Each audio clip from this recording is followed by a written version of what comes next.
ટાકો toss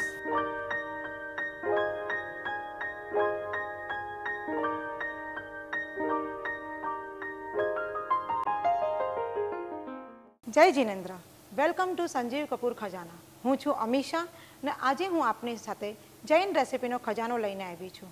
આજે હું તમને ટાકો ટોસ બતાવવાની છું, જેમાં આપણને લાગશે brown bread, corn, capsicum, butter, મેદો, ચીલી ફ્લેક્સ, ઓરિગેનો, દૂધ અને મીઠું. તો હવે હું તમને રેસીપી બતાવી રહી છું. આપણે આમાં થોડુંસું બટર લેશું. નોર્મલી આપણે જૈનમાં બટર ખાતા નથી, પણ આ બટર મેં જૈન બનાવેલું છે, જેની રેસીપી હું તમને પછી બતાવું છું. હવે એક પેનમાં થોડુંસું બટર લો. બટર મેલ્ટ થયા પછી એમાં તમારે 2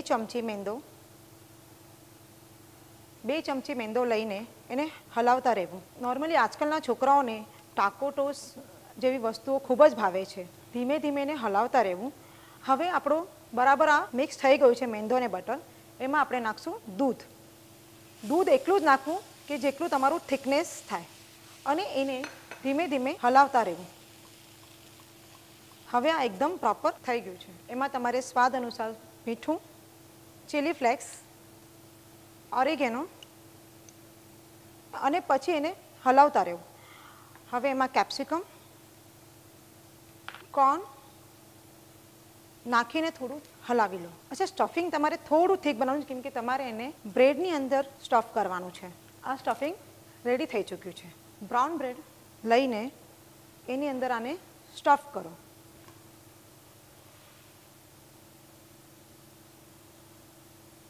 આપણે જૈનોમાં ચીઝ તો વાપરતા નથી, પણ આ જે વાનગી છે એમાં તમને એકદમ ચીઝ જેવો જ ફ્લેવર લાગશે. હવે એને કવર કરીને ગ્રીલ કરી લેવાનું છે. હવે આપણે એને ગ્રીલ કરી લેશું. આને કંઈ બહુ વધારે ગ્રીલ કરવાની જરૂર નથી. હલકું શું બ્રાઉન થાય એટલે આ તમારું સેન્ડવિચ રેડી થઈ ગઈ. બનવા માટે ફક્ત 5 મિનિટ, પણ છોકરાઓની ભાવતી વસ્તુ. હવે આ સેન્ડવિચ રેડી થઈ ગઈ છે. એના પર હવે થોડું બટર લગાવી લેશું આપણે. બટર લગાવવાથી થોડું સેન્ડવિચનો કલર એકદમ સરસ થઈ જાય છે. હવે એને ટ્રાયંગલમાં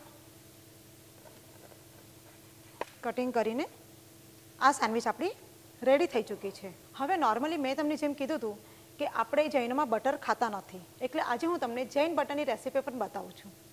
એની માટે આપણે લીધું ગાયનું ઘી. એમાં થોડુંસું મીઠું નાખ્યું અને 2 આઈસ ક્યુબ નાખીને હવે એને હલાવતા રહો. 5 મિનિટમાં તમારું જૈન બટર રેડી થઈ જશે. આ આપણું જૈન બટર રેડી થઈ ગયું છે. હવે આ એની ઉપર લગાડી લો. હવે આપણે સર્વ કરીએ છીએ. આ આપણી ટાકો ટોસ રેડી.